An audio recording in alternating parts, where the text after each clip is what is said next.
Mengapa aktivis Kontras diteror air keras?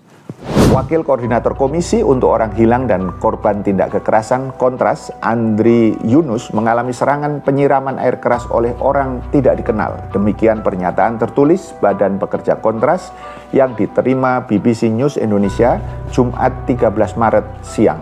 Apa yang sesungguhnya terjadi?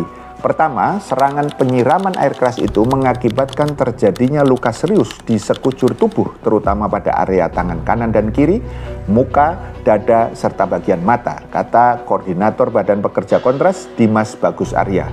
Menurut Dimas, peristiwa tersebut terjadi pada Kamis 12 Maret malam, sekitar pukul 23 waktu Indonesia Barat.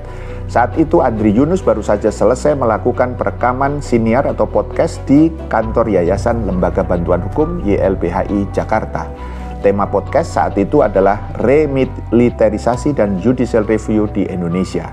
Dimas menjelaskan Andri Yunus segera dilarikan ke Rumah Sakit Cipto Mangunkusumo RSCM Jakarta untuk mendapatkan penanganan medis. Dari hasil pemeriksaan, Andri mengalami luka bakar sebanyak 24%, ungkapnya.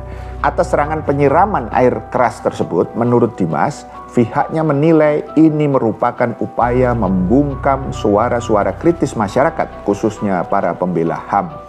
Kedua, Dewan HAM Perserikatan Bangsa-Bangsa PBB juga menyatakan sangat prihatin atas serangan air keras yang mengerikan terhadap Andri Yunus. Mereka yang bertanggung jawab atas tindakan kekerasan pengecut ini harus dimintai pertanggungjawaban. Para pembela HAM harus dilindungi dalam pekerjaan penting mereka dan dapat menyuarakan isu-isu kepentingan publik tanpa rasa takut, kata Komisaris Tinggi PBB untuk HAM OHCHR Volker Turk dalam akun X di Indonesia. Menteri HAM Natalius Pigai juga mengecam aksi penyiraman air keras yang dia sebut sebagai tindakan premanisme itu. Tidak boleh membiarkan premanisme hidup di negeri ini. Negeri ini adalah negara damai, aman, dan tidak boleh pernah melakukan kekerasan, apalagi menyiram air keras kepada seluruh rakyat Indonesia, kata Pigai di Komplek Istana Kepresidenan pada Jumat 13 Maret. Selain itu, Pigai juga meminta aparat kepolisian untuk mengusut tuntas kasus penyerangan itu sebagai bentuk rasa keadilan kepada korban dan keluarga. Ketiga, Andri Yunus dan aktivis lainnya aktif membahas tindak lanjut laporan investigasi Komisi Pencari Fakta mengenai aksi Agustus 2025. Korban sebelumnya pernah mengalami beberapa kali teror dan intimidasi, utamanya pasca aksi geruduk Fairmont untuk aksi menolak rancangan Undang-Undang TNI pada Maret 2025 yang lalu, ungkap Kontras dalam rilisnya. Keempat, mantan penyidik KPK Novel Baswedan berujar bahwa Andri Yunus merupakan aktivis yang bekerja untuk kepentingan publik. Dia peduli dengan kondisi negara, dia peduli dengan ketidakadilan, katanya saat konferensi pers di gedung YLBHI Jakarta Pusat Jumat 13 Maret.